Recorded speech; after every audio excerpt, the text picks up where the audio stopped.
안녕하십니까? 김한입니다. 이번 시간에는 2023학년도 경인교육대학교 수시 전형에 대해서 알아보겠습니다. 경인교육대학교 일반 전형을 우리가 살펴보면요. 학교장 추천 전형, 그 다음에 교직 적성 전형 두 가지를 확인해 볼 수가 있는데요. 물론 다른 특별 전형들도 있지만요. 근데 여기에서 학교장 추천 전형은 교과 전형이 아니라 학생부 종합 전형이라는 거 잊지 말으시고요. 모집 인원이 70명이고요. 서류 100%를 뽑습니다. 그러니까 면접이 없다는 얘기죠. 자, 그러다 보니까 학생들이 면접을 두려워하는 학생들 같은 경우에는 이 전형을 선택하는 경우들이 많이 있습니다. 그 다음에 모든 고등학교에서 모든 학생이 다 지원할 수 있는 것은 아니고요. 한 학교에서 2명까지 추천을 받을 수 있습니다.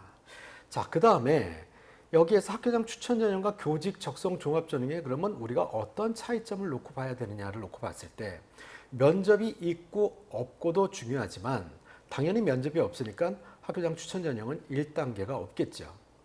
자, 그런데 여기서 더 우리가 꼼꼼히 생각해 볼 것은 똑같은 종합 전형인데 그렇다면 내 서류가 종합 전형이 중에서도 추천 전형이 유리할 것이냐 교직 적성 전형이 유리할 것이냐 이건 학생마다 다를 수 있어요.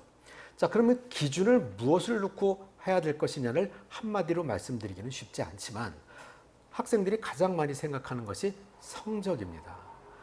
학교장 추천 전형 같은 경우는 성적이 좀 높은 학생들이 많이 지원을 하고 성적이 그다지 극상위층이 아니라고 생각하는 학생들 같은 경우에는 교직 적성으로 지원하는 경우들이 많다라고 일단 말씀을 드리고요.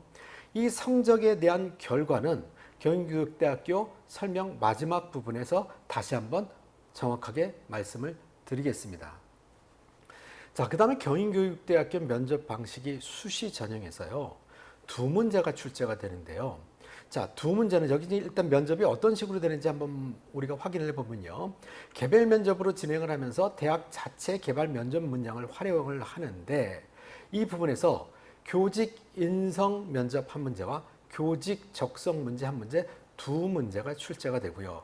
이 두 문제를 제시문을 숙지하고 문제에 대한 걸 답변하고 그거에 대한 질의응답으로 진행이 되면서 15분 동안 진행이 됩니다.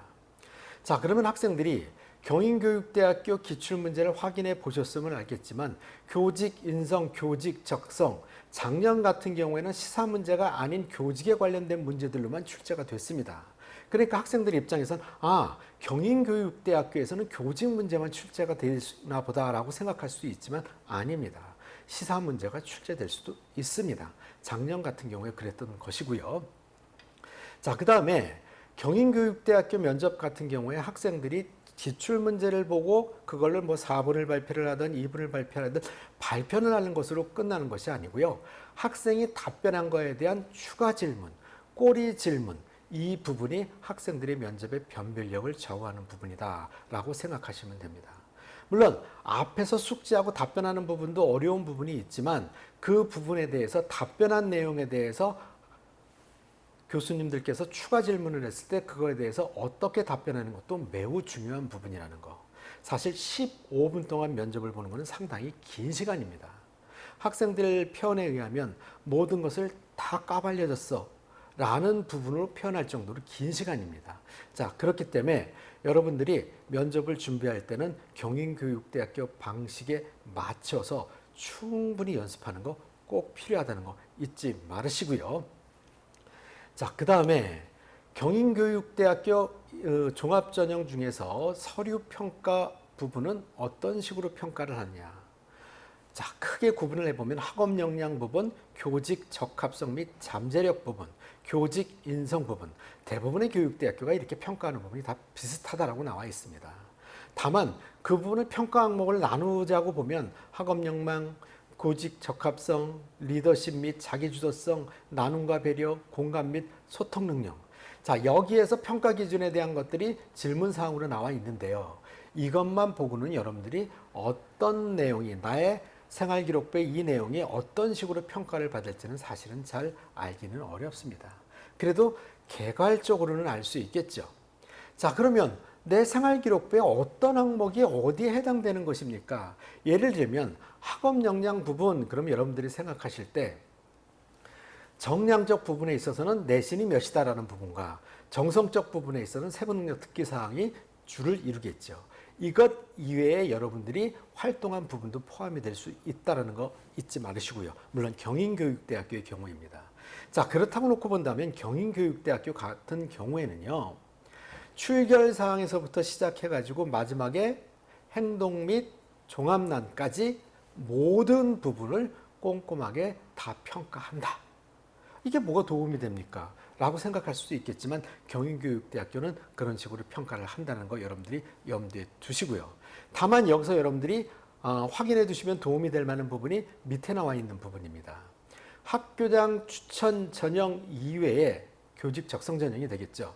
이 전형 같은 경우는 학업 역량이 25%이고 학교장 추천 전형은 40%이다 보니까 학교장 추천 전형이 성적 부분, 다시 말해서 학업 역량 부분이 좀 더 많이 반영된다라는 것을 여러분들이 염두에 두시기 바랍니다. 자, 그렇기 때문에 여러분들이 어떤 전형으로 쓸 것이냐에 대해서 성적의 비중이 더 많이 들어가고 덜 들어간다는 거 꼭 유념해 두시기 바라고요. 그러면 그 성적이 얼마면 가능하냐라는 부분에 있어서 뒷부분에서 말씀드리겠습니다. 자, 그 다음에 경인교육대학교 면접 평가 부분에 있어서는 교직 인성 문제 하나, 적성 문제 하나 해서 제시문이 2개가 출제가 된다고 했습니다. 자, 이 부분에 대해서 여러분들이 답변을 할 때 인성 부분에서 교직관이 30%를 반영하고요. 문제 해결 능력이 있는가 35%, 잠재 능력이 있는가 35%. 자, 이런 거를 반영을 하게 되는데, 자, 여러분들이 아까 꼬리 질문이나 추가 질문에 대한 답변이 중요하다고 제가 말씀드린 부분이 어떤 내용이냐면요. 여러분들 같은 경우에 어떤 내용이 출제됐을 때는 미리 준비해온 내용을 가지고 여러분들이 거의 암기하시다시피 한 내용을 가지고 이야기하는 경우들이 있어요. 물론 제시문이 나왔을 경우에는 그런 경우들이 좀 드물죠. 서류 기반에서 더 많지만요. 그렇다 하더라도 예를 들어서 4차 산업혁명에 관련된 질문이 나왔을 때 난 이렇게 답변할 것이다. 또 학교폭력에 관련된 문제가 나왔을 때 난 이렇게 답변할 것이다. 학생들이 이런 것들을 미리 준비하거든요. 자, 근데 그걸 암기한 것처럼 답변하는 것은 별로 좋은 방법은 아닌 거고요. 그렇기 때문에 학생이 준비한 답변 이외에 추가적으로 질문하는 경우에는 그것을 예상하지 못한 돌발 질문들이 많이 나올 수 있다는 것이죠. 자, 그렇기 때문에 그 부분에 대한 자신만의 답변을 논리적으로 답변하는 능력을 충분히 키워야 된다는 거 잊지 말으시기 바랍니다. 자, 그 다음에 최근 3개년 경인교육대학교 수시 전형 결과를 살펴보면은요. 자, 윗부분에 입시 결과에서 20학년도, 21학년도, 22학년도인데 21학년도, 20학년도 부분으로 보시면 될 것 같고요. 자, 거기 보면은요. 3개년도에서 보면은 등록 인원과 충원율을 보면은요. 자, 충원율이 41%에서 93%였다가 학생부 종합전형과 학교장 추천전형이 작년에 나눠졌기 때문에 종합전형에서 교직적성 전형이 53%로다가 충원율이 확 줄어들었죠. 자, 이 부분에서 여러분들이 염두에 둬야 될 부분은 이 부분입니다. 학교장 추천전형, 이 빨간색으로 되어 있는데요. 충원 인원이 170명으로다가 242% 충원율이 됐죠. 경쟁률은 6.09대 1입니다. 그러면 1단계가 없으니까 돌고 돌아서 상당히 많이 돌았는데 그럼 어디까지 합격을 했느냐 놓고 봤을 때 6.09대 1에서 3.24대 거기까지는 합격을 했다.